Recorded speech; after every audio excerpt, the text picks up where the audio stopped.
related to the Sebastian Rogers case. This is going to blow your mind, guys. I've been personally covering the case of Sebastian Rogers, a 15-year-old autistic boy that disappeared from Hendersonville, Tennessee. His mother, Katie Proudfoot, and stepfather, Chris Proudfoot, came out and told their stories in this interview about what transpired related to the disappearance of their 15-year-old son. Katie, Sebastian's mother, describes the day before he disappeared, Sunday, February 25th. They went to BJ's, he got a colossal popcorn, he was just a very happy, jovial young man, and they came home, put some snacks away, and then they went to a local bowling alley, and next to the bowling alley was a steakhouse where they ate. After they ate, they loaded up and went home. He took out the garbage, and the rest is history. He goes to bed at 9 p.m., Mom goes to bed at midnight, she awakes at 6 a.m. to wake Sebastian up as she normally does, and he's gone. Christopher Proudfoot states that he was not even in the area at the time that Sebastian left the home, that he was many miles away as he was working in Memphis and staying in his camper in Mississippi. A lot of people watching this case unfold became very, very skeptical of both Katie and Christopher Proudfoot's story about what happened leading up to Sebastian's disappearance. Many people noticed the deep abrasion scratches in some areas looking like bite marks on Christopher Proudfoot's arms some 8 days after Sebastian disappeared. Seth Rogers, which is Sebastian's biological father, decided to start doing some ground searches and raised money on a GoFundMe page to aid those efforts. Christopher Proudfoot threatened Sebastian's father in a lawsuit related to the GoFundMe page, and also the fact that Seth appeared to make the family, the other side of the family, look bad. Many people went out searching for Sebastian Rogers, and the one thing that was missing out of all the efforts volunteers put forth was Christopher and Katie Proudfoot. And when people asked them why they weren't out searching for their very son that went missing from their home, they told people that it was because law enforcement told them to stay home. However, that very evening, they were seen at a barbecue joint outside of the home enjoying a dinner. Meanwhile, never once searching for their very son that they say they care about and want to come home. Media was in an uproar, demanding answers from both Katie and Christopher Proudfoot why they're not helping with any searches for their son. And what was their response? They got in their camper, packed it up, and took off. Sebastian's mom and stepfather took off to a campground in Mississippi, where they returned home for a short while and then returned back to this campground. Right now, it appears that the camper is still at this mobile home park or RV park with Chris's truck, but we have confirmed Chris is not staying there and has installed a camera on the camper. There are so many people curious as to why there's a camera on this camper, but not on their home before Sebastian Rogers walked out that door. The sheriff was very cordial at the beginning of this search for Sebastian when he truly believed both Katie and Chris Proudfoot were deemed innocent and had no culpability in the disappearance of their son. If you look at the newest interview Nick Barris has with this very sheriff, you see a much different demeanor. Does this case anger me? You darn right. Does it make me want to almost lose my mind? You darn tootin'. Chris and Katie have a lot of explaining to do, because what I just laid out for you is only a minor, small amount of the case against them.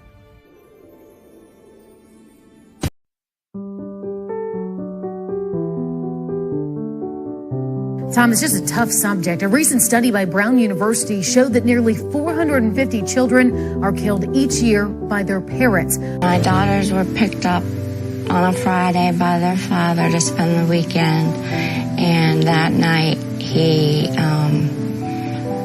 pumped carbon monoxide into their bedroom and slit their throats. Searches have begun for 2 children killed by their mother in Hopkins County. 9-year-old Hayden King was laid to rest today. Hayden's 4-year-old sister Harper will have a celebration of life service tomorrow morning. Here's a story that's breaking at 6 o'clock. It's all centered around the 3 people you see on your screen. The key pieces in a Middletown murder case. On the left is James Hutchinson. Police say the 6-year-old was killed allegedly by his own mother. East Los Angeles mother was charged today with killing her 3 young children. The youngest was less than 2 months old.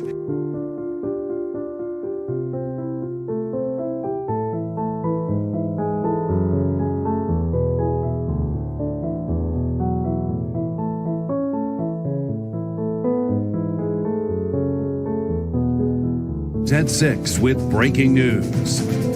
Good evening to you, friends. Greg Merriweather along with Elizabeth Vow. Our top story today, that precious little 2-year-old right now. 2 people are facing charges accused of murdering little Nevaeh Allen. Investigators found the 2-year-old dead in Mississippi after several days of searching. One of those blamed in her death, the girl's mother, Lanaya Cardwell.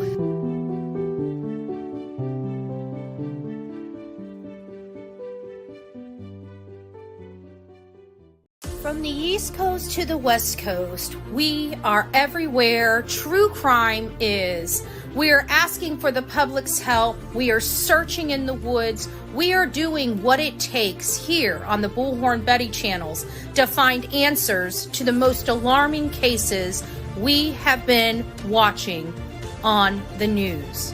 I can tell you personally that I have traveled this entire country seeking these answers and bringing that content right here to you here on the Bullhorn Betty channels and Bullhorn Betty Crime Stories.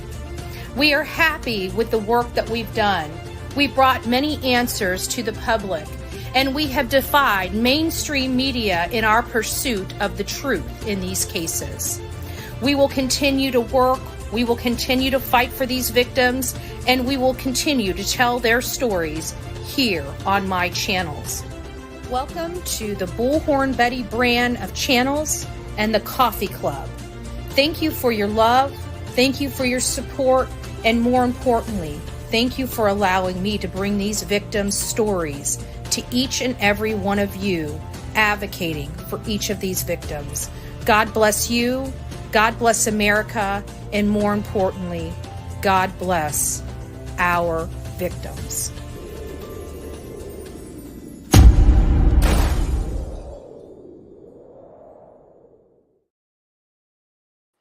Well, good evening to each and every one of you. It's nice to see you this evening.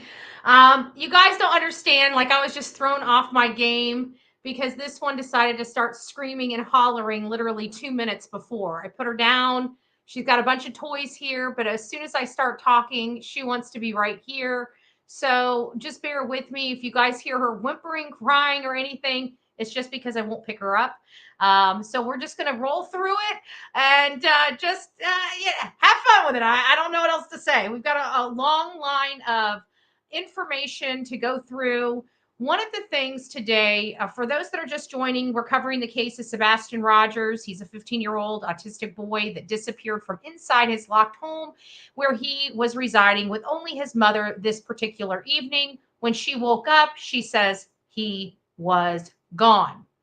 Many of us do not believe that story, as this boy literally left everything behind. There's no excuse for it.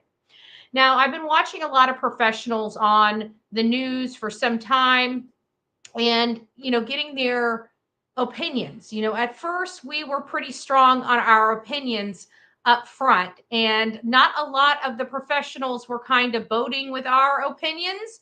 But it sounds like as time goes on, the tables have finally turned. People are starting to realize more is going on in this case than meets the eye. And I think a lot of people are starting to focus much on the Proudfoot home and the Proudfoots as we are. The situation here is that this case did not make sense to many of us. The stories kept changing. We started noticing the many changes that were going on in this particular matter. And it's been concerning for us because we've been beat up quite a bit for our position in this case. The problem is this child was basically sheltered. There's no real good plan B here. And the parents tanked their plan B by saying there was no abduction because they were scared to have the testing, the forensic testings that were going to ensue from thinking an abduction happened or something to that magnitude. However, since then, I think they saw the error in their ways. And during the Nancy Grace interview was the first time that we actually heard Katie state that she believes that somebody may have taken her son.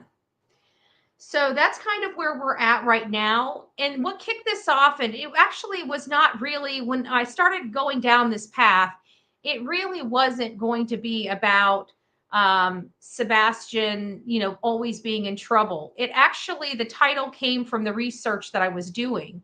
And then when I kind of came across Peter Hyatt today, this morning, it kind of dovetailed into some of my talking points. So I thought we'd kick this off with some of Peter Hyatt's assessment. Now, many of you guys know I don't necessarily agree 100% with Peter Hyatt's assessment. He believes that Katie or Chris or both put Sebastian out of the house, intentionally put him out the house. I do not believe that. I actually believe that the reason why they were so adamant that he went out of the house on his own was because they did not want forensic testing. They didn't want anybody looking under their skirt. That's truly why it was so adamant that they pointed out he went out the door. That's just the differences between my assessment, my analysis, my opinion, and Peter Hyatt's. But everything else, I think we really do agree a lot on when analyzing some statements, analyzing their behavior, just a multitude of things. I believe that him and I kind of see eye to eye. It's just that our conclusion is a little different. Is all.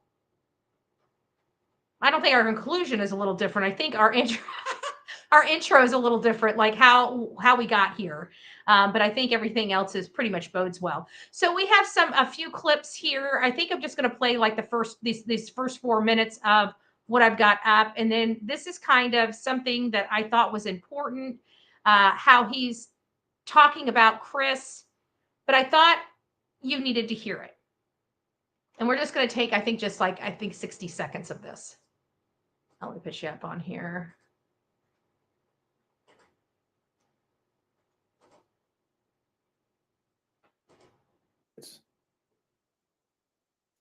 And the silence came from the mother. And I don't mean that literal silence.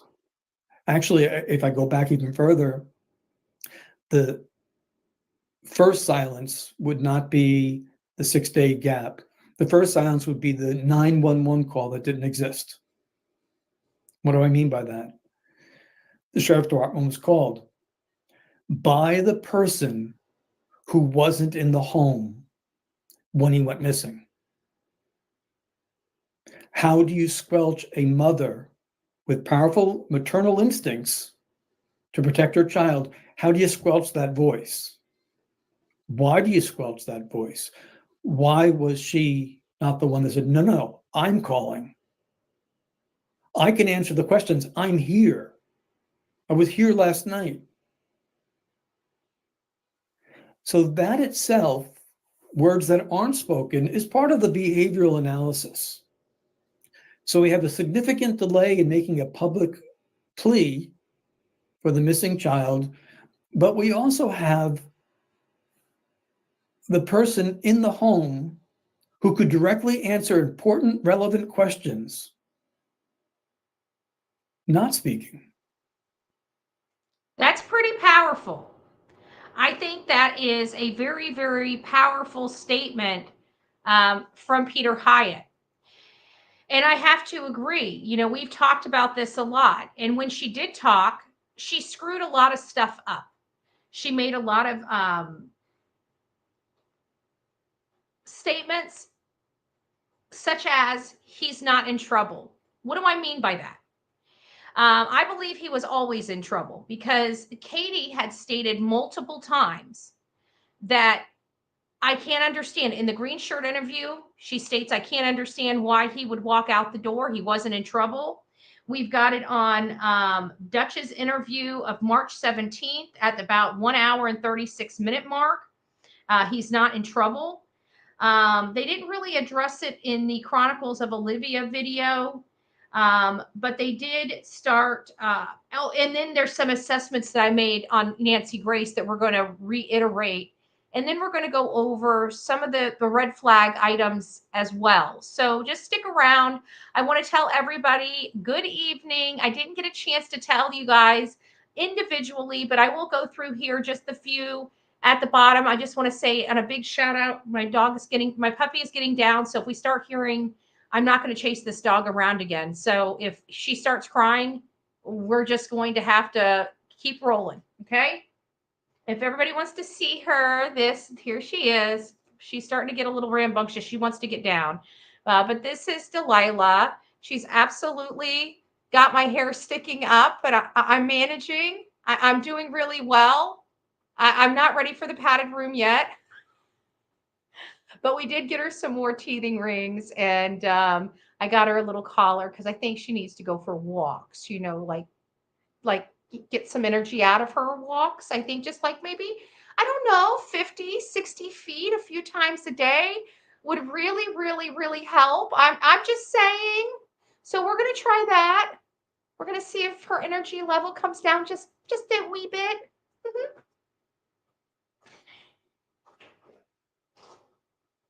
And she's off.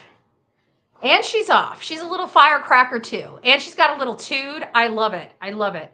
Like she always tries to snuggle with me, and I'm working, and I'm like, this is your bed. Like I'm training her, like this is her area, And so when I have to pick her up and put her back there, she gripes at me. She goes, "Urgh."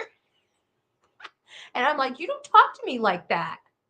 Don't talk to me like that, mommy. This is your bed. This is your bed. Lori Lowe, it's nice to see you. Southern Grammy. Chaos, it's nice to see you here. Very happy. Oh, I love that. Trishy, it's nice to see you. Pebbles, Betty Finn, it's nice to see you. Elizabeth, K.I., Black Hawk, Lisa B. Always, it's nice to have you here. Deb, my mod squads, Pebbles, I'm coming up to your name. Nice to see you, my love.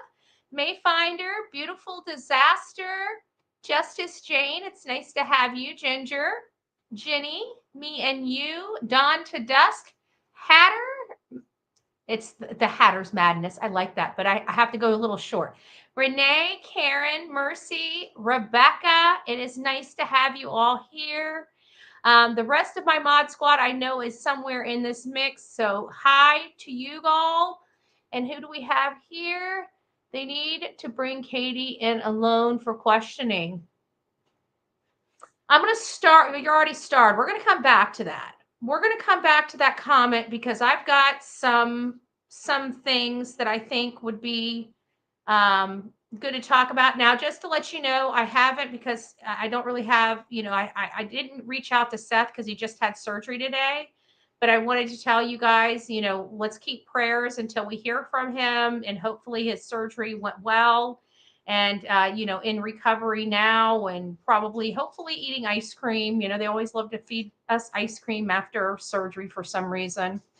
Tina, it's nice to see you. Marcia, it's nice to see you. VA, Sheila, Sunshine, Lori Lowe, I think I said hi to you. Mercy, it's nice to see you, my love. Tammy, Ginger, and the rest of the gang. It is super, super nice to see you. So now we're going to go over to the Dutch's interview at the 136 mark, just to hear I backed it up past the 136 to like 135.19. So we'll just have to listen until it gets up to the part that I need to stop it on. And I want you guys to pay very close attention to the way she's speaking. We've all heard this stuff before. I get it. But there's points that need to be made because we heard about this stuff way, way, way early on, right? And now we're here. Now we have a lot more information than we did early on. I mean, it's not a whole lot, but it's enough. We got a lot going on for us here. And we need to start putting these puzzle pieces together. We've got some people writing in about theories. I know I've got several of them we're going to be discussing tomorrow. Misty, I'm going to be reading your email as well. I know it's long-winded, and I probably will paraphrase a little bit of it just to condense it a little bit, but we'll be discussing that as well. So let's get on with this particular It's that one. I think we have it where I need it to be. Albeit his humor is a little different. He's funny. I prefer he's silly more than anything. How is he with strangers? Depends on the day, to be honest with you. He goes either he's never met a stranger all the way to, depending on his mood, he don't want nothing to do with anybody. So it's kind of difficult to answer that question because it varies depending on where he is in the moment.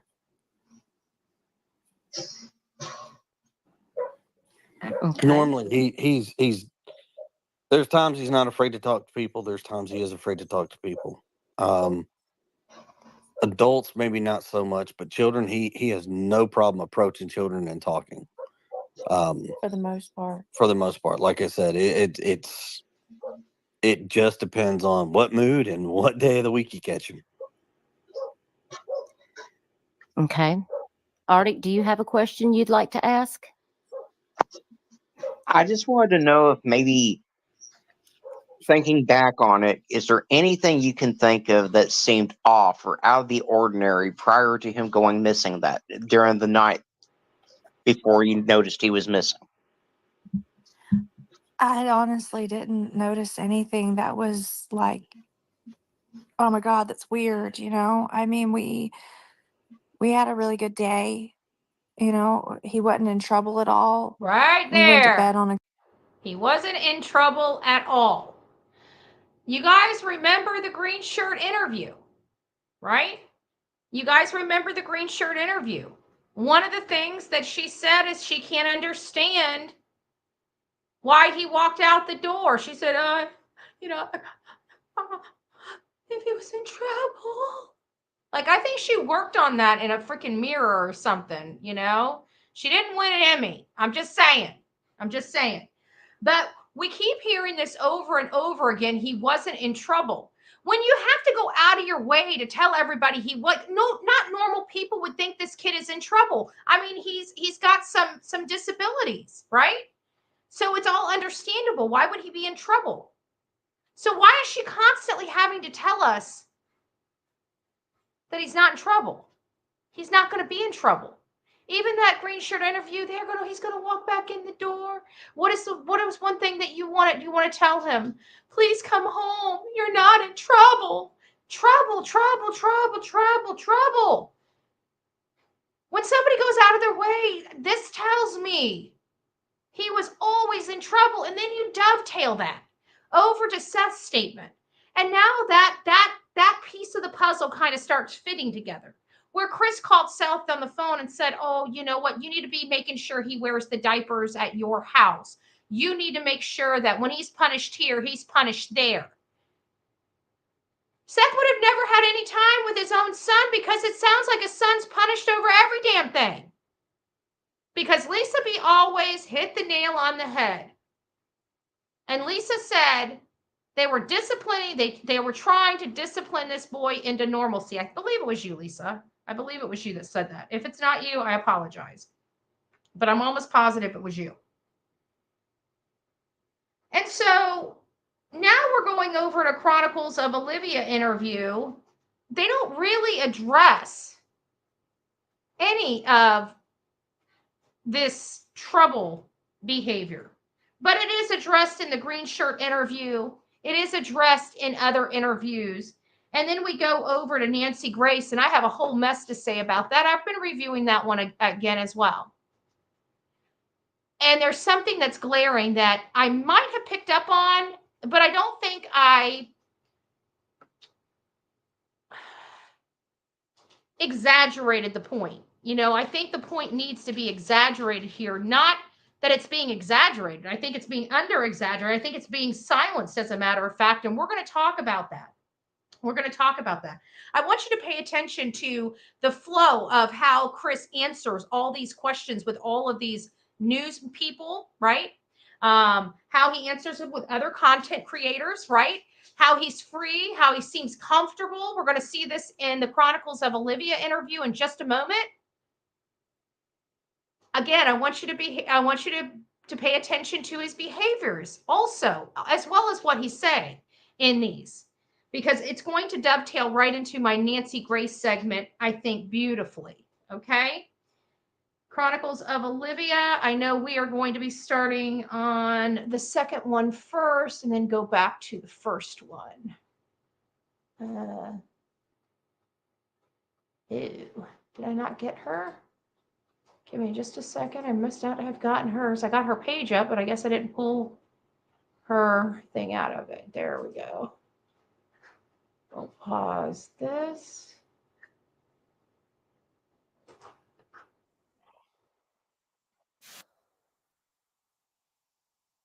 Sorry. It's so hard when I'm so used to working on two screens. It's so hard to go to one. It really is. It's a pain in the butt for me. Okay, now we got it. There we go. So we're going to be going to 445. I'll start right there. When we were driving up here, like, this neighborhood is so pretty and nice. And do you think, has he ever like walked away before, or like has that ever happened? It's just no, first time. He's not a child that wanders. He's not one that is he doesn't have a history of being an eloper, which is common. And I have friends with children on the spectrum who do struggle with elopement with their children. But no, Sebastian, that's one thing. It's always been a blessing. He's not been an eloper or a runner.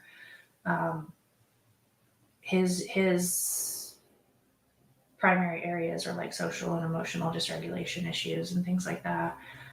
I also want you to pay attention to the social and all these other critiques that the Proudfoots have. This seems like to be another major area of contention. The personal space is an issue for Chris Proudfoot. The fact that Sebastian does not understand personal space, it is a real contentious issue in that household. I can tell you that just as easily as I can tell you that about the "he's not in trouble" statements that keep falling out of her mouth. When you're emphasizing those things so much, there's a reason why you're emphasizing those things. Almost every single one of the interviews that Chris and Katie had provided to from mainstream media to social media, the array of platforms that they've gone on and provided statements for, they seem to almost always bring up this personal space issue when it comes to Sebastian Rogers. That leads me to believe this personal space issue is a problem for both of them. And she also starts going into the puberty conversation and how difficult that is. And I think that that plays into this as well, because I've talked to several of you beautiful parents out there that are going through this process as we speak or have gone through this process. And my understanding, it's different from each individual, like many of the things that we are learning. However, it is very difficult, not just for the child, but for the parent as well as they're going through this, because there's a lot of things that these children don't understand that they're going through. And I can't even imagine, especially the ones that are nonverbal. That's got to be ultra, ultra difficult with a child that's not able to express themselves to their parent, especially if they need help, with their body changing and whatnot. So this is kind of where we are with this, but personal space is definitely an issue. And it sounds to me, if I had to piece the puzzles, this is just my theory, my opinion, is I would have to say that he was in trouble 90% of the time based upon the fact that he can't stay out of people's personal space, their personal space. That's kind of where I'm leading with this. But let's keep going. There's a few other clips in here that I want. I think the next one's coming up in about 20 seconds. So I'm just going to go ahead and roll with it. And then we got to go back to another segment that's going to roll into something else. He's very smart. He's functional. Overall, he's a pretty happy kid. I mean, he's he's a teenager. He's coming into his hormones. He's angry that he's growing a mustache. But, See, they're having problems with him. for the most part, he's a happy kid.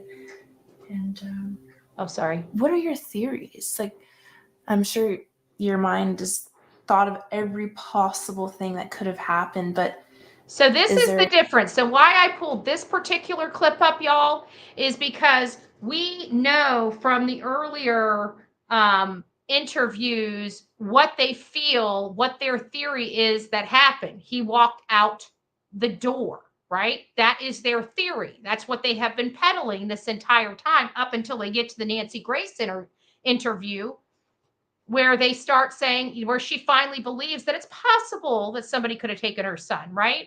So now there's like, oh crap, we threw our plan B away. We need to interject our plan B somewhere. So they do that on the Nancy Grace show. So their theory here is much different than what they state their theory is. He doesn't really state a theory here. He doesn't even answer the question. Listen to what he says. any theory that you can talk about that you think? What I can tell you is with all law enforcement, with everybody that's involved, there's nothing that's been eliminated. Everything is on the table. Everything is being looked at from every possible aspect. Everything from he got out and walked away and was outside of the search radius before we started searching to the worst. And that's currently where we're at. I mean, it's... Yeah. Really try not to go down that road because we're going to find him. Speculating causes problems. Assumptions cause issues. And based on facts of what everybody knows, right now, there's nothing, and everything is still on the table to being looked at. We just know he's out there somewhere. So much different than we know he walked out the house. We know he did this. We know he did that. Now it's well, we're cooperating and everything's on the table. It's a very odd statement in the way that they couched it. It sounded like they wanted to get a message out versus answering the question. So that's just one thing that I noticed. Three-way. Okay, so now we're getting to the three-way call. This is something that we've overanalyzed probably 1,000 ways from Sunday. But I think it's important to remember this and what she says and how she accidentally speaks about Sebastian as if he was right there. Her story right here gets jumbled. When I heard this part of the story, this is when I stopped the interview and I called Olivia and I told her, did you realize that you caught them in multiple lies? And she said, no. She's like, what are you talking about? So let's play it. And you'll see all of the nervousness, all of the script, and Chris directing. He three-wayed law enforcement and was telling them like our son is missing and we don't know what's going on. And he was like, go back to the house. They're on their way. And I ran back. Oh, before we do, let's go back to Peter Hyatt. It's right here. I think it's where he talks about the phone. Was missed.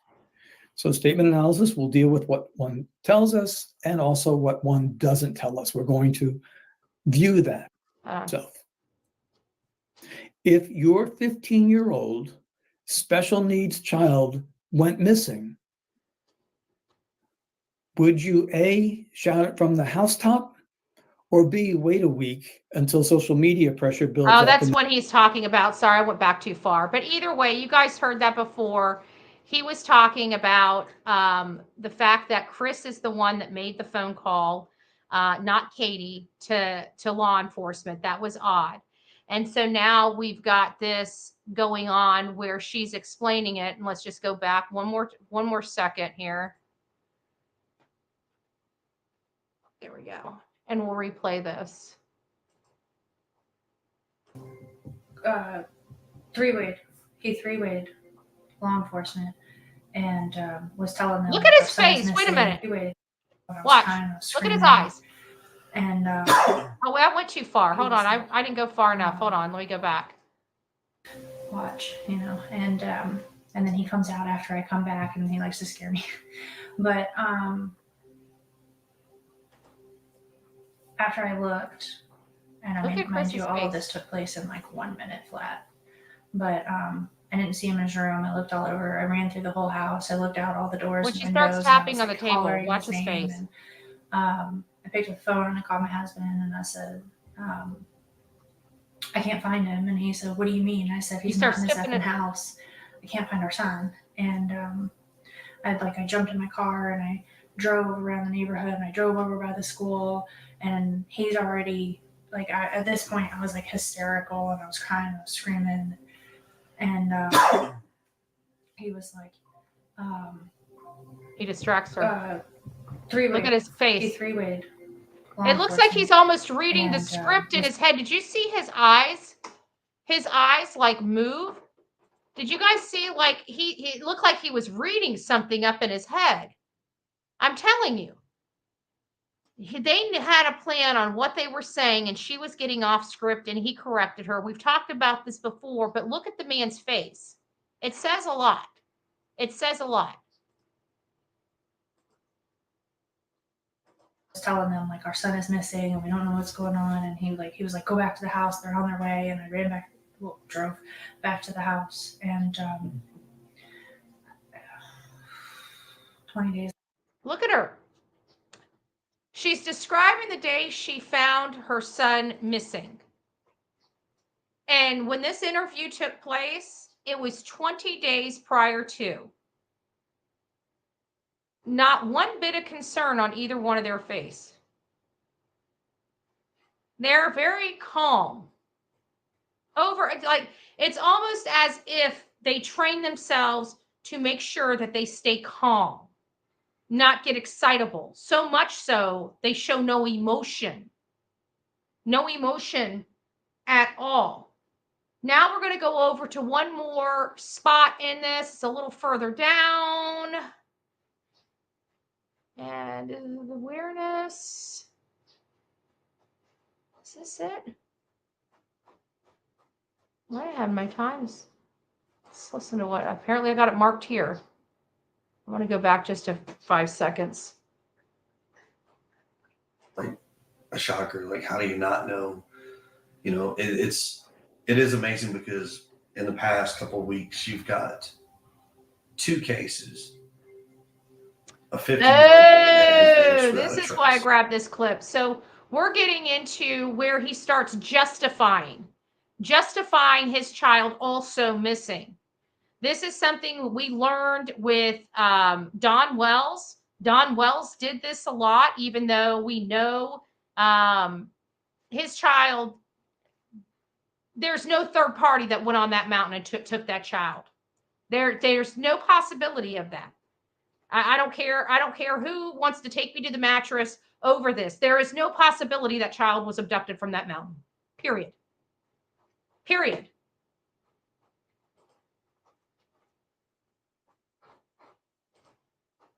So we're going to listen to them speaking about all the other kids missing and justifying their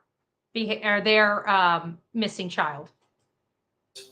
You've got a 22-year-old, 6'4" or 7" college kid from Missouri who has vanished without a trace. Like, that's a huge significance here. That it's like, wow. Yeah, Chris, and that boy was found 14 days later, unalive. How? Because he was drunk and fell in the water. That's scary. Yeah. Yeah.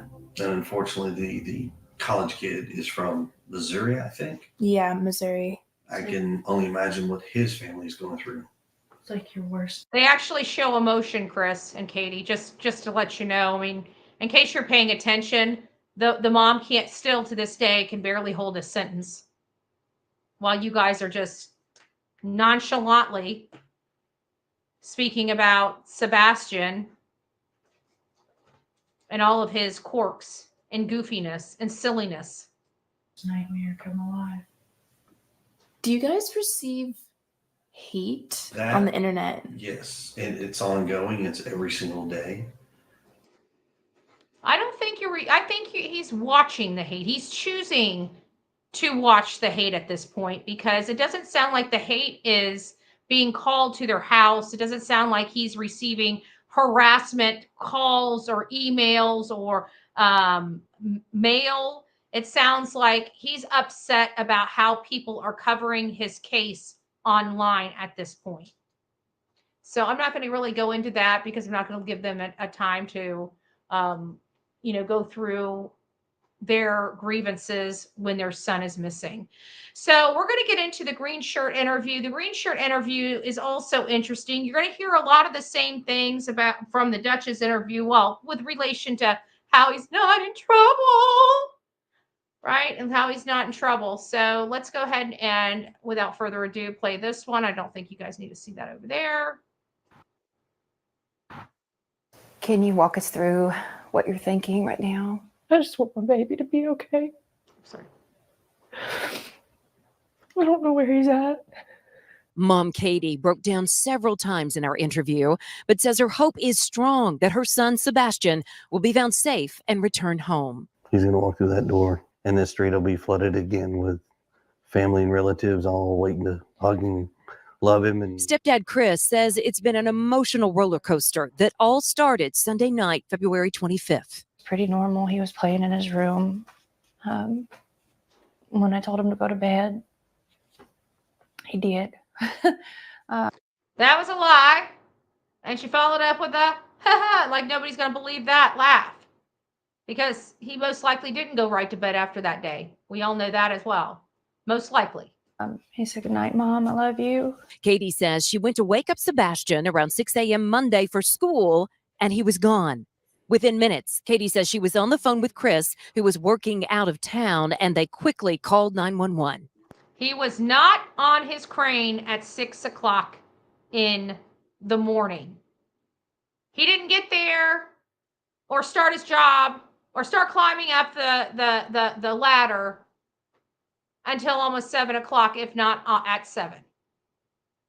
So, again, more lies from the Proudfoot home. And he's not a runner. He's never run away before. I don't know why. Here comes the Emmy. Emmy, let's go back. We got the Emmy performance right here. We're gonna have to give her a hand when she's done with her performance here. Let's listen to it. I don't know why. I don't know why he walked out that door. I mean, he's a good kid. I don't know why he walked out that door. We're going to keep here listening to it. He's not a mischievous child by any means. Katie and Chris say Sebastian is not on social media. While he loves to play Minecraft, they tell me he does not have any online capabilities. I asked if there was any reason he might want to leave. We've been combing over that day and even the weeks before he left, and I hadn't been able to figure it out. He's that morning he was laughing, he was joking. It's as if Sebastian vanished. No sign of him on any video throughout the community. Thousands of miles logged by law enforcement, canines, helicopters, even dive teams, and no sign of him. Chris and Katie tell me they've been harassed, people pointing fingers at them. You're not in this situation. You don't quite understand. I wish people would step back, take a different wide open view, and not assume what they know. It's just better to stick to the facts. Are you both in the clear? I can tell you that Mom, myself, and the I love this. He tries to convince everybody that they had nothing to do with it so much that it just points to them. father have worked very fully and cooperatively with all agencies across the board. We have anything that they've wanted, we have provided. What do you want to say to Sebastian? What do you want him to hear from you right now? That we love you so much and we want you to come home And you're not in trouble. And you're not in trouble. And you're not in trouble. Why? Why, oh, why does that statement keep coming across Chris and Katie's mouth? Yeah, she was talking. If you heard the whole, well, you had to listen to the whole interview, and they did release the interview in its entirety. And when she was referring that morning, she was talking about the Sunday morning. We did analyze that extensively. So it's just that is a news segment, and anybody that knows about the news segment knows that they take the entire thing. They take a few clips out of it. They do their voiceovers, their talk on there, and throw the clips in there. And those clips are kind of in the order of whoever's creating that. It's not necessarily in the order in which they spoke. So that's what I believe happened in that segment, and why it sounded choppy, and it sounded like they were talking about that Monday morning. It wasn't. If you heard the whole entire interview, you'd know that she was speaking of that Sunday. The fun, you remember, fun fact, I cooked him breakfast. Fun fact. So that was the green shirt interview. Now we're going to Nancy Grace. Nancy Grace interview, I have to say, is one that you can really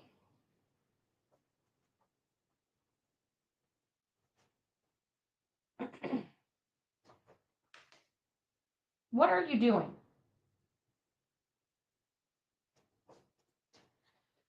Okay. Apparently the rug is on the chopping block. It is being chewed as we speak. Love it. Anyways, Nancy Grace is a little different. You guys just watch Chris trying to act like everything's just okay. He's so happy and willing to answer all of the questions everybody has. He just wants people to bring him the questions. He's ready for the questions.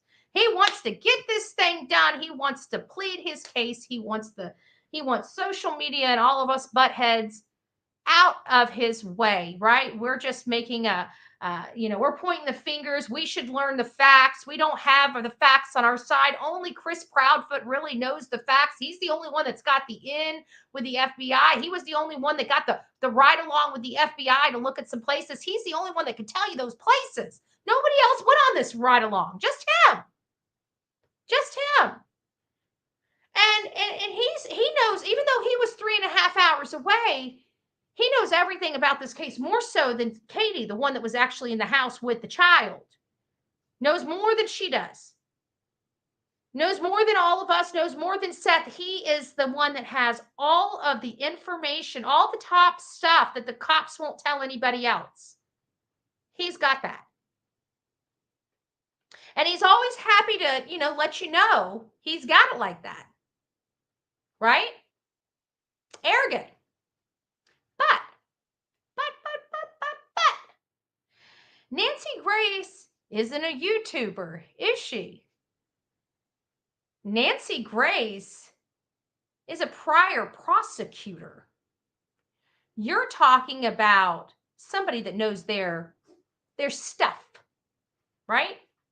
Their stuff. And I don't know why I didn't pick up on this before.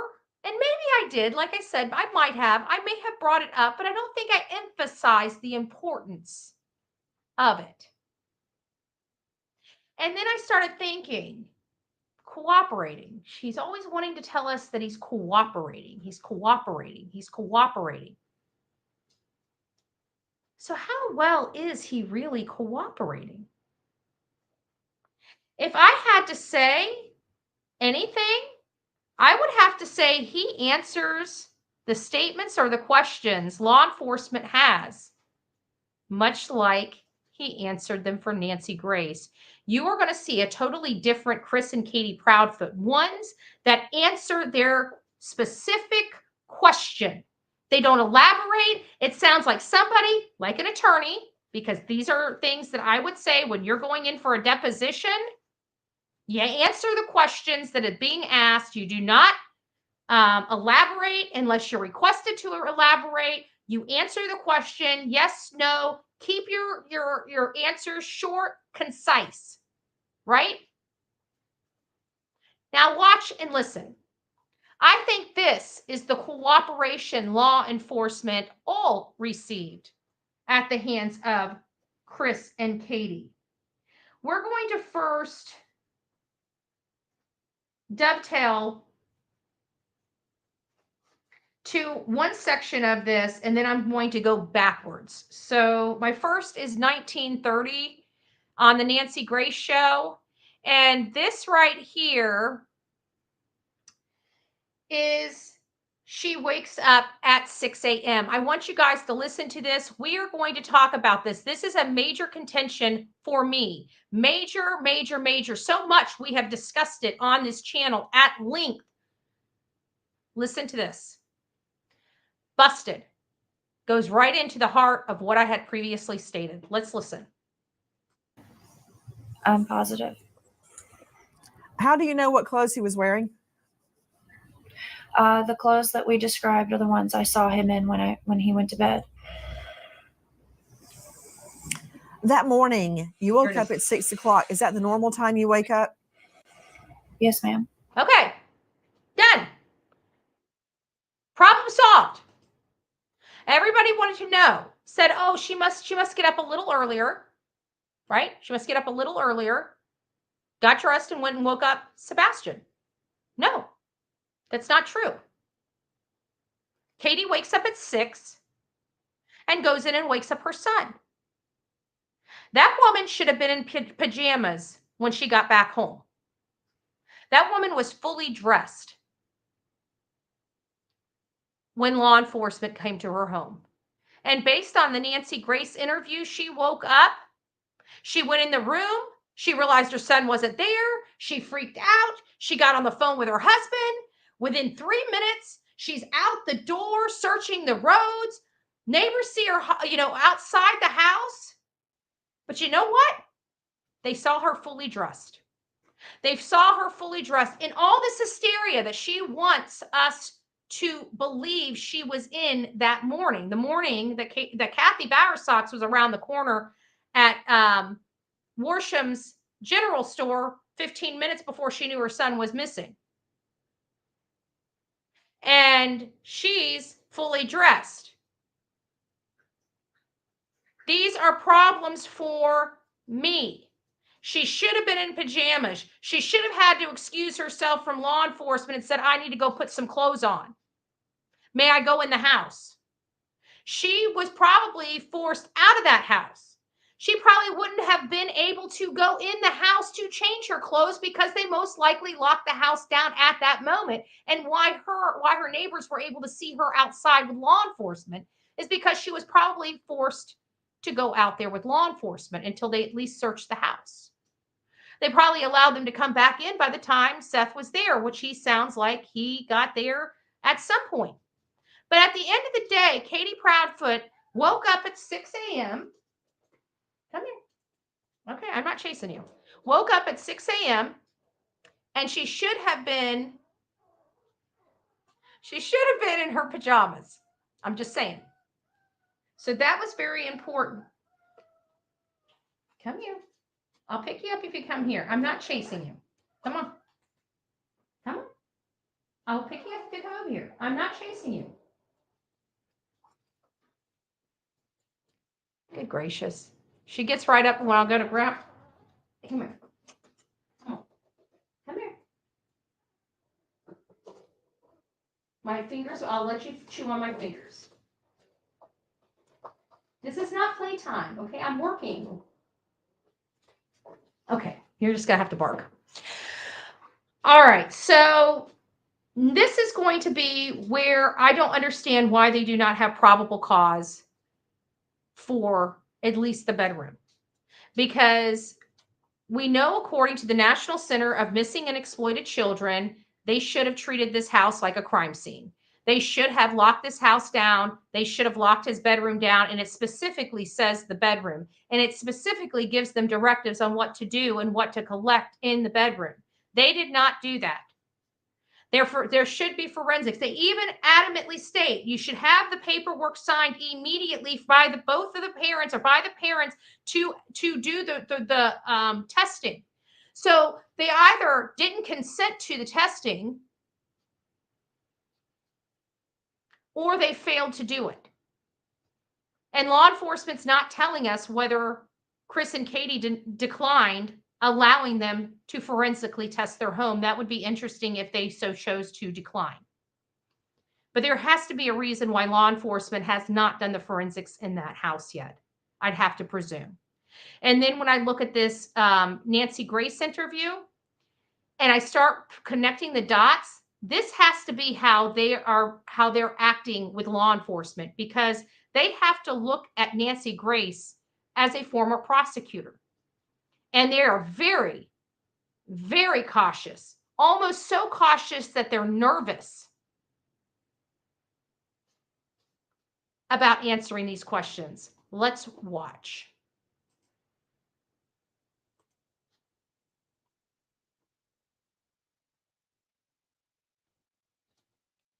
I think we're starting here at, oh, we got that one.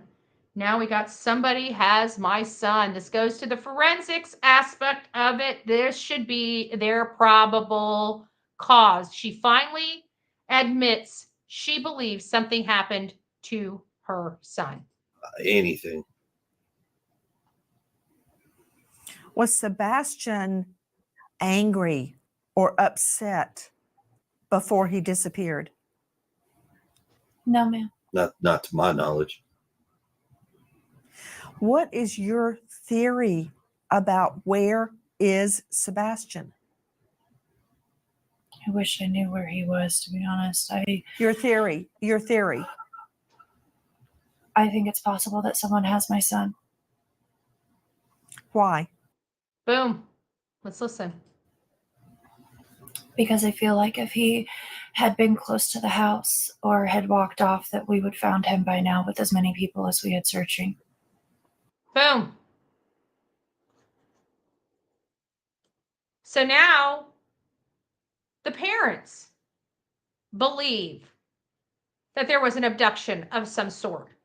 And that at this point, since they have not found it, look at Chris's face, by the way. He's like, oh shit, be careful what you say. Be careful what you say. And now we have them acknowledging that there's a possibility of an abduction. So why do we not have forensics? This is probable cause all day long. They acknowledge that there's possibility of an abduction. There's a possibility somebody has their son. Why are they cleaning their house and why are no forensics done? I'd like to know. I'd like to know. All right, you need to settle down, little girl. This is another thing that really bothered me, because in the Miss Bobby interview, she states that Katie says something to the effect of she wouldn't check in on Sebastian. Much different. I think she said around 10 or something like that. I'll have to go around and get the specific quote. But it sounded like it's much different than the one we're about to hear. Now let's pay attention to this particular statement that she has stated about not checking on Sebastian, and something else that I think is interesting.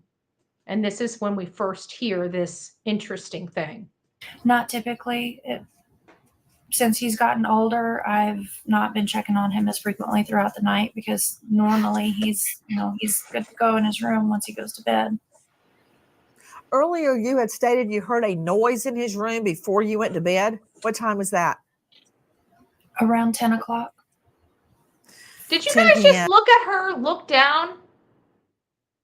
Did it look like Chris pointed something out on a piece of paper and she looked down and read something? Can you guys see that? Do I have it on the right one? I do. Okay, let me put this up bigger so you guys can look. Look at them and see what you see. I don't know if that's what I saw. I just want to look at it again. Let's listen to that again. Let me go back a couple more seconds. There we go. Since he's gotten older, I've not been checking on him as frequently throughout the night because normally Let's look at Chris's arm he's next good to go in her his room once he goes to and bed. her eyes. Earlier, you had stated you heard a noise in his room before you went to bed. What time was that? Around 10 o'clock. It looks like his 10 shoulder p.m. lifted What just did it ever sound like? so slightly, and she read something off a paper.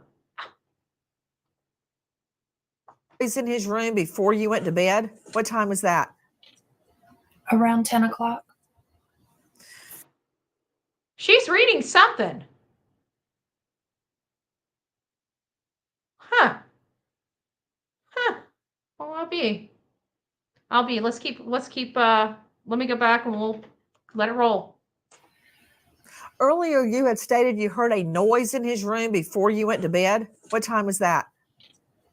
Around 10 o'clock. 10 p.m. What did it sound like? Just a thud. A thud. Thuds are never good things to hear. Ever. A thud. You stated that you said, look, I don't care what you're doing in there. Go to bed. Is that right? I was on the couch, which is near his room, and I said, She put more information in there than she's asking in this particular one for some reason. She needed Nancy to know that she was on the couch at 9 or something. Let's go back and listen to that. She added that information in for some unknown reason. You stated that you said, look, I don't care what you're doing in there. Go to bed. Is that right? I was on the couch, which is near his room, and I said, Bubba, did you fall out of the bed? And he said, no, ma'am. And I said, well, whatever you're doing in there, knock it off and go to sleep. So you heard his voice at 10 p.m. Yes, ma'am. Do you have any idea what the sound actually was? I do not, no. Still to this day has never described that sound other than a thud. At 10. Remember, she called Chris and he stated she made the phone call because he wanted to be crystal clear and completely transparent, as if he's not transparent. Came from the Hyatt video. Go watch that Hyatt video. You'll be glad you did. Peter Hyatt. That's latest video he just dropped. I think it's 11 or 12 hours ago. Everybody needs to go watch that and listen to it in its entirety. Again, I don't agree 100% with Peter Hyatt, but I think he's got some good information that I absolutely do agree with him on. So we hear a thud. Now we're going to go over to this one spot at 1825, and then we're going to jump over to let me get it right there. We're going to jump over to another spot. Has he ever gone out the window before? Let me go back. I like this Bushes. part. Oh, there we go. Sorry. Yeah, what the sound actually was? I do not, no. If he were to go out his window, what would he step on? Mulch and bushes. Did you say mulch or mush? Mulch. Mulch. Mulch. Okay. Got it. Has he ever gone out the window before? No, ma'am. Is his room on the front of the house or the back of the house? Front. Front. Do any of your neighbors' ring cams point toward your There it house? is. Could they pick that up? They do, but it's so dark that they can only see it after it gets so dark at night. They can only see certain things where there's light. I thought there were the two lights on the opposite side of the house. Okay. Can we talk about Sebastian's shoe? I'll get over there. And I think it's this one here. No.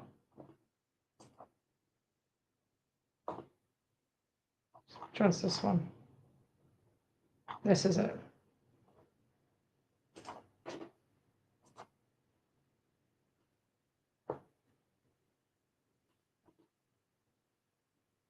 if somebody had been by the front door, punched in the code, believe it or not, no, it's not super clear, but you would have seen a shadow or a figure. Yeah, that's what I would think. Based on, something would have been visible because one of the lights is still visible from that ring camera from across the street. Yeah. Whoa. So they're well aware of those cameras across the street, well aware of the cameras. And they're trying to convince us this child willingly walked out of the house without his shoes.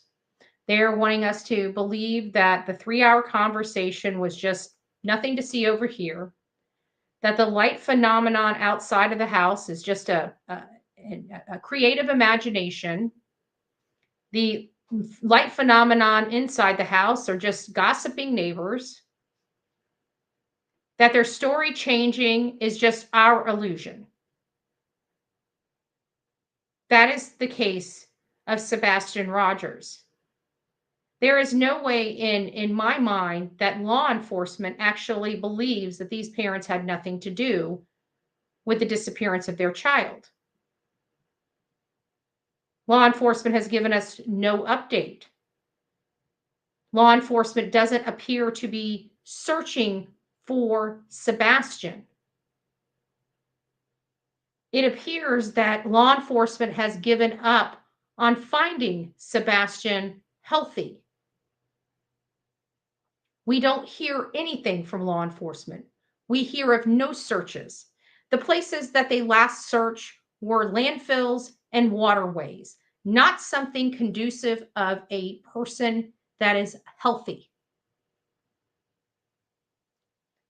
We have suspicion coming from the parents that were in the home, the mom and the stepfather.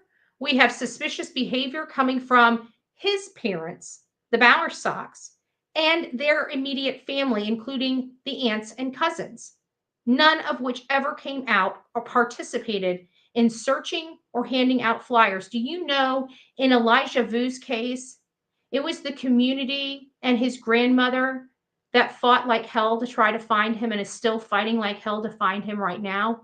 We've got none of that going on in this case. They have flyers everywhere. Chris and Katie are tearing down flyers because they can't handle it when they've tried to convince all of us that they help put flyers up. Well, if you help put flyers up, why are you so hell-bent on making sure that they're not seen around? Nobody seems to want to care about putting real effort into finding this boy. Everybody wants to sweep it under the rug, including their neighbors.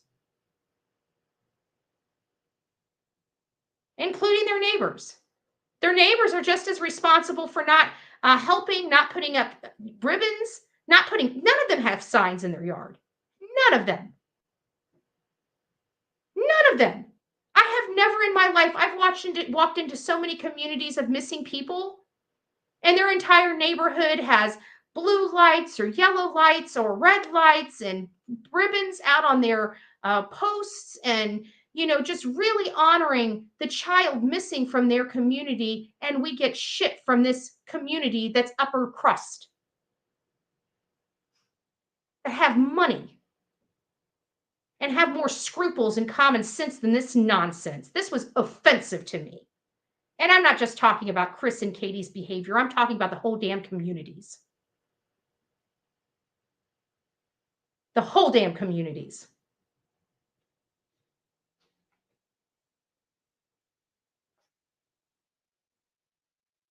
It's just, it's something I never thought I would witness in a case, but we have. Now, as we've been talking for the past week, we're monitoring Chris's behavior. Where was Chris? Let's hear what he says to Nancy. But do you see the difference in his interview with Nancy? They're very dry, pointed, concise.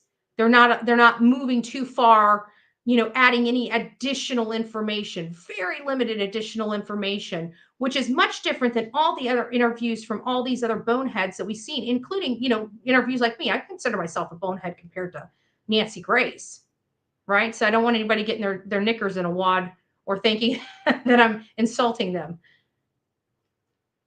But their demeanor is much different on this than before this or after this. Why? Because she's a seasoned prosecutor. She knows what she's looking for. She knows, and they know that.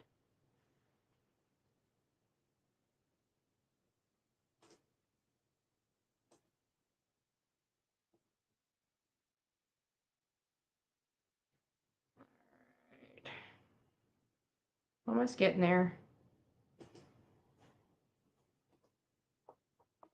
Family argument or altercation prior to him going missing? No, ma'am. And Mr. Proudfoot, when did you leave town? Early February. No elaboration. So you had been gone. And then he tries to intentionally for confuse days before he went missing. Is that correct? Correct, ma'am. Had you visited home since you left? You said from when I initially left? Yes. Yes, ma'am. I came home February 26th, the morning I was told that he was missing. From the time that you left for the job in Memphis to February 26th, did you visit the home? Yes, ma'am. When? I was home. I can't give exact dates. Law enforcement is still. Remember, you can ask me anything. I want to answer the questions. I want to answer the tough questions. Give me the tough questions.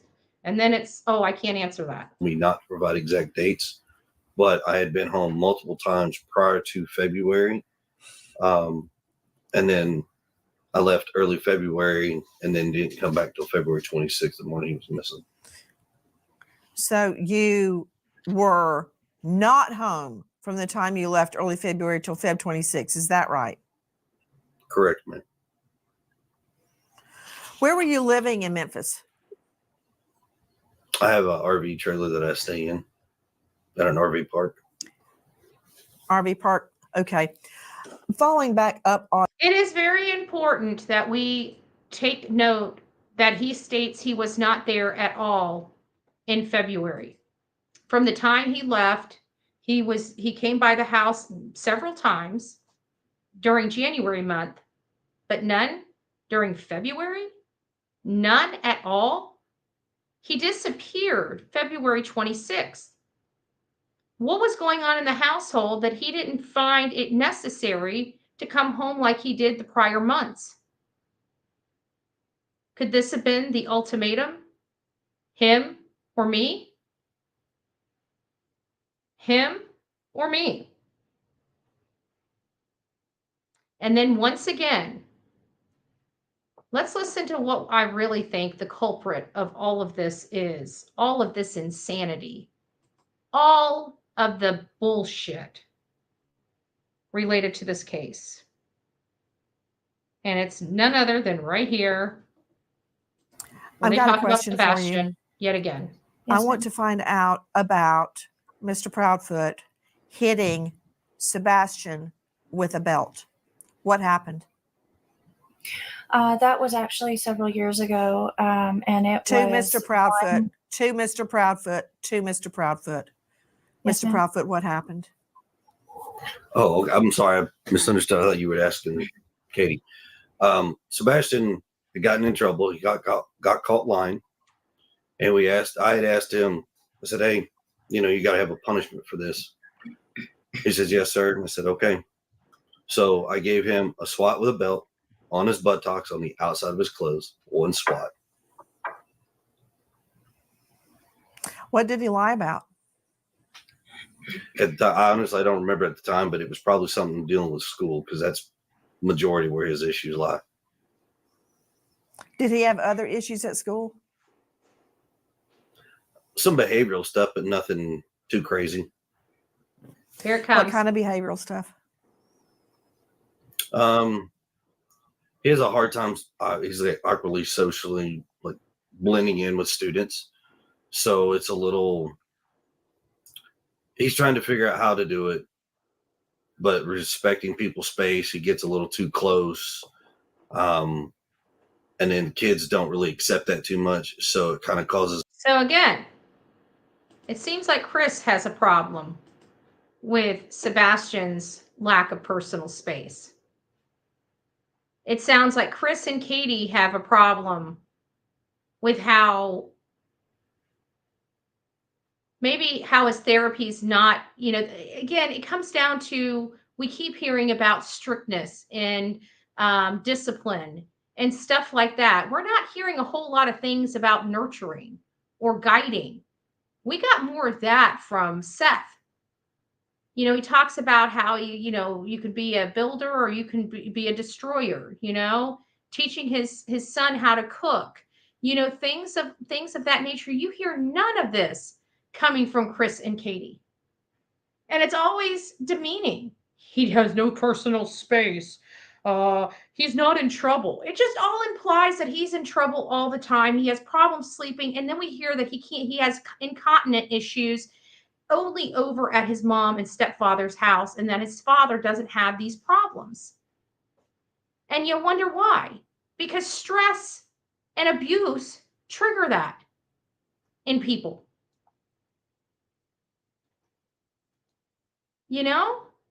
It's just sad. It's just sad. So let me get over here. I know I wanted to read this. They need to bring Katie in alone for questioning. I remember that Katie and Seth up front were the only two that went to the sheriff's office for the proof of life video. I would have to think that they had an opportunity to speak with her alone there. I am pretty confident, knowing law enforcement's procedures, that they most likely have spoken with Seth by himself, Katie by herself, and Chris by himself. Oh, thank you, Mercy. God bless you. If you received your Bullhorn Betty gifted membership, don't forget to tell Michelle. Thank you. And Teresa, oh, thank you. God bless you. What does this say? BHB 430 about job. Not sure if that helps.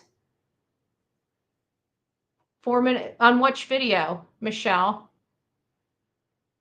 430 about the job. I hope that helps. 430. He wasn't actually in the home at all that weekend. Oh, okay. You were not home.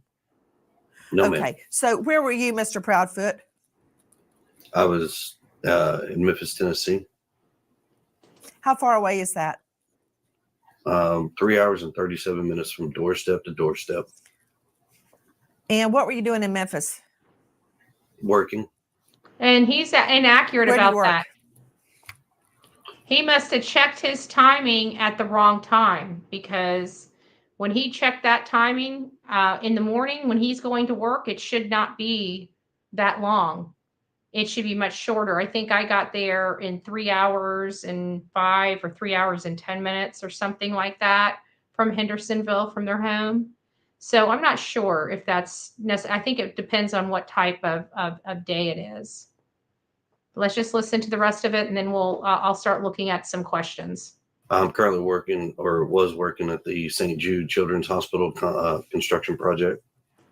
Oh, and there's a reason also, if you guys remember, I truly do believe that there is a reason why Katie said she's not going back to work right away, and he says that he was potentially fired. I think it's because there were some real questions asked at the at his job, and I think they corroborated some information that didn't bode with what he originally told law enforcement. And I think when they questioned his employer's like, yeah, you're going to need to get this fixed, get this corrected before you come back to work, bud. I feel like that's kind of how that conversation really went. And I think that's kind of how the conversation went for Katie as well. But I hear she's back at Brinks and is working. So I'm really unsure. I hear that they're both back working. I can tell you, when I was at that job site by St. Jude's, I didn't see Chris. near the job. I didn't see Chris on the job. I didn't see Chris show up for the job. Not that I would have approached him, just FYI. I was there for intel and information. If I could have seen him, I would have captured him. You ready to get down now? Are you sure? Are you going to start whimpering?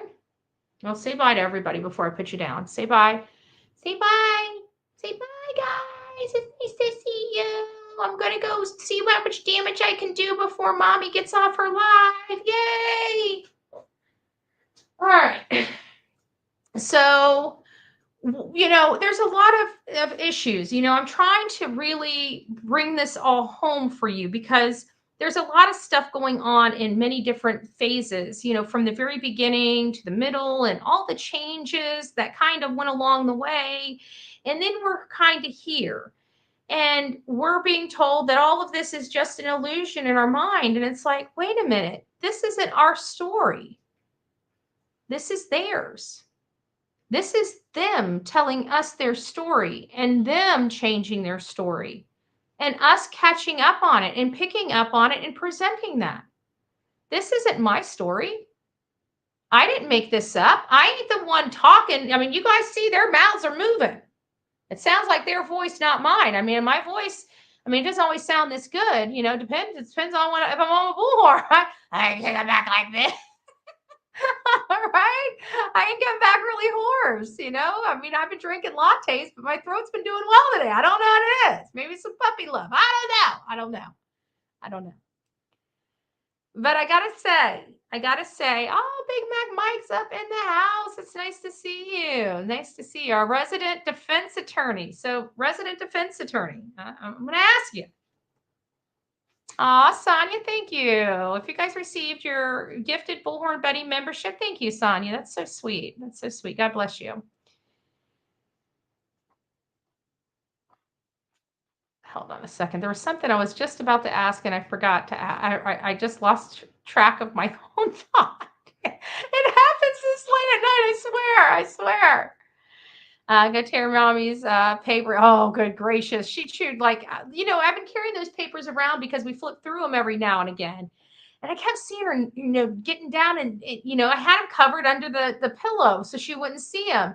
Kept seeing her digging, just going to town. I thought she was going to China.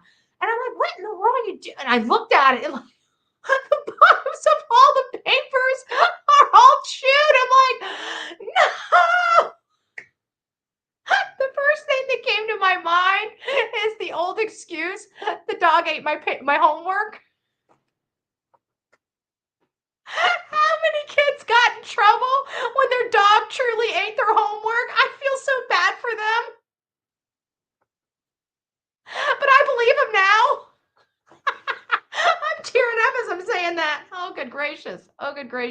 I swear, I believe you now. I didn't believe it could happen. I believe you now. For all the kids that got into, time out or what is that after school? You guys got the after school program because your dog truly ate your homework and you got in trouble. You got detention. There it is, the detention. I feel for you kids. I really feel for you kids. But you know what? This day and age, we have computers. No more dogs eating homework. They eat the computers now, okay? It's a little more of an expensive habit. This one was already trying to chew my emblem off my new leather case that I just got, for my notes and stuff. The real nice. I'm like, what are you doing? She's too quiet. What is she doing? Hold on a second. Oh, you got one of your toys. I'm so proud of you. That's a good girl. It's the right side. Okay. All right. It looks like she's actually playing with one of her toys. It makes me a little nervous when she's too quiet. If she's whimpering, I know she's nearby. When she gets too quiet, it makes me wonder what she's into. Good gracious. All right, guys, because that's kind of the presentation that I had that I thought would really resonate with you guys, kind of honing in on a lot of stuff. It sounds to me that Sebastian truly was in trouble a lot. I truly believe that Lisa B. Always' statement that, they were trying to discipline Sebastian in a normalcy, it does hold weight.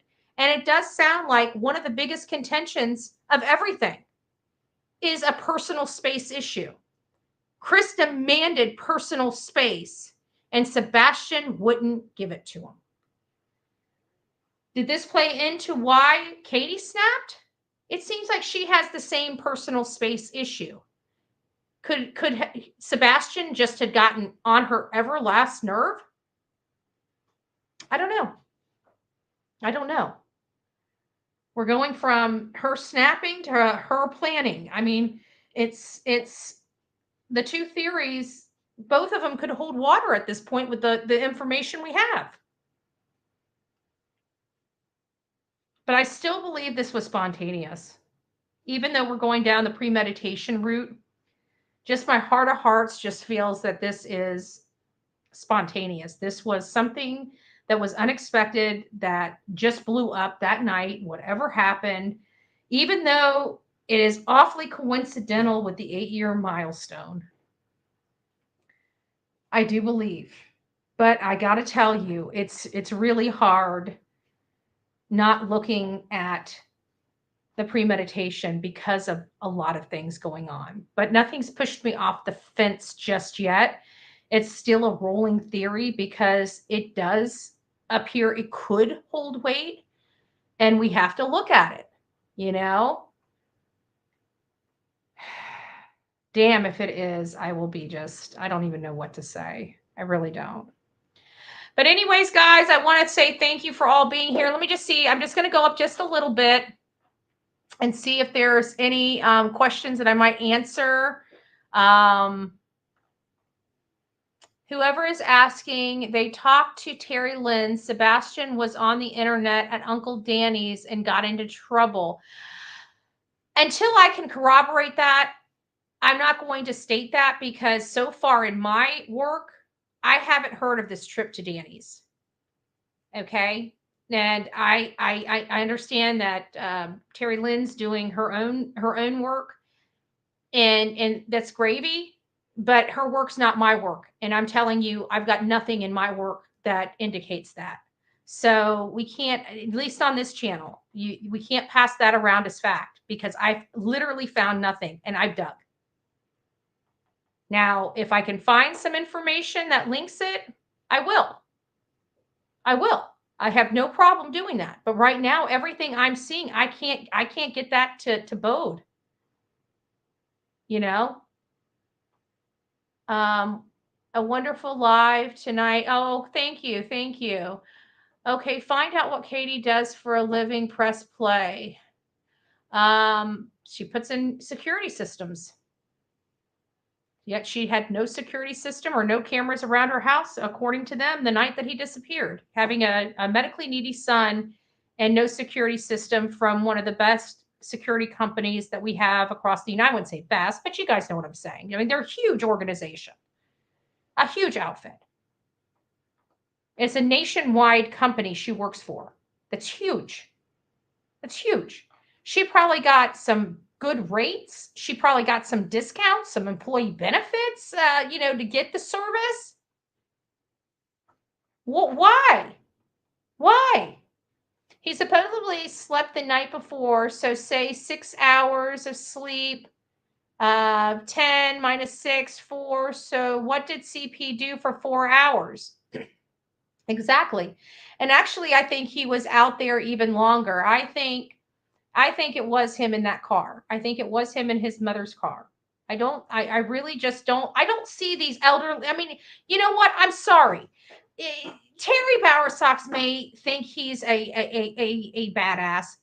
That man looks elderly to me. Okay, he looks like he can make somebody shiver or something like that. It seems like he's got more bark than bite.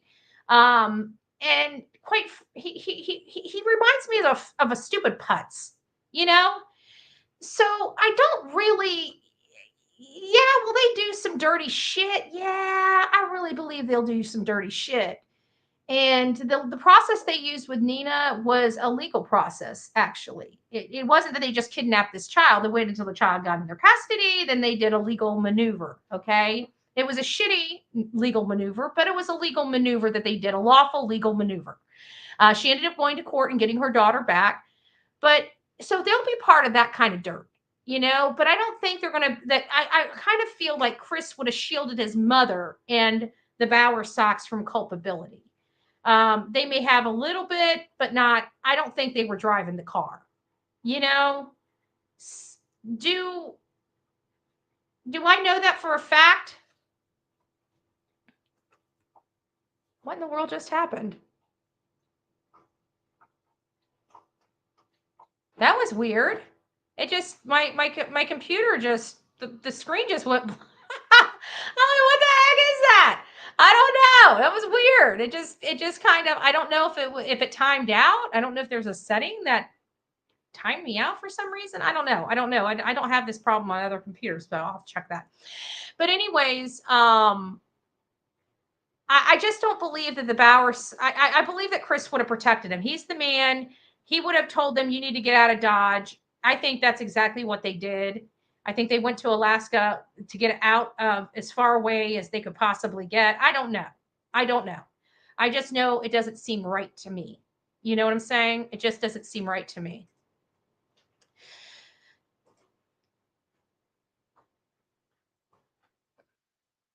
Can you hit play and find out Katie says she does for a living? Yeah, we do have that information. My miniature wiener dog ate the bottom of my china cabinet. Well, hopefully she doesn't do that, which reminds me, I do probably need to get off here and take care of my little girl. You guys, I want to tell you all, thank you so very much. I saw Jen. I didn't see that. Thank you. God bless you. If you received your gifted membership by Michelle, Sonia, or Jen, please don't forget to tell them thank you for gifting you that membership. It was much appreciated. Thank you all for being here. I hope you guys learned something. At least I put it in some digestible segments for you, but I really wanted you to hear this stuff right out of their mouths because it's very interesting how these things are going on. It's very interesting what they're saying. It's very interesting how they're saying it. It's very interesting how the story's changing. And it's not changing slightly. Like these are noticeable changes. And I'm not sure how to handle that, and why law enforcement is having such a difficult time getting forensics from inside the house. So we've got to still keep going down this avenue. But Chris, to me, I feel came home. And if I feel like he came home, I feel like he was involved. I feel like he lied to us. I feel like he's deceiving us. I don't believe he would have let Katie do all of this by herself. I mean, look how protective he is. I don't see him allowing her to do this all by herself until, slightly before 1:00 the day he's missing. It seems like he would have been the first one to rush home, and he didn't. He actually drug his ass. Makes you wonder why. All right, guys, rock it out with your coffee beans out. If you see something, say something. An ounce of prevention is worth a pound of cure. And until next time, please be safe. But more importantly, please be kind to one another. We got enough trash on these streets. Let's keep our side of the street clean. God bless.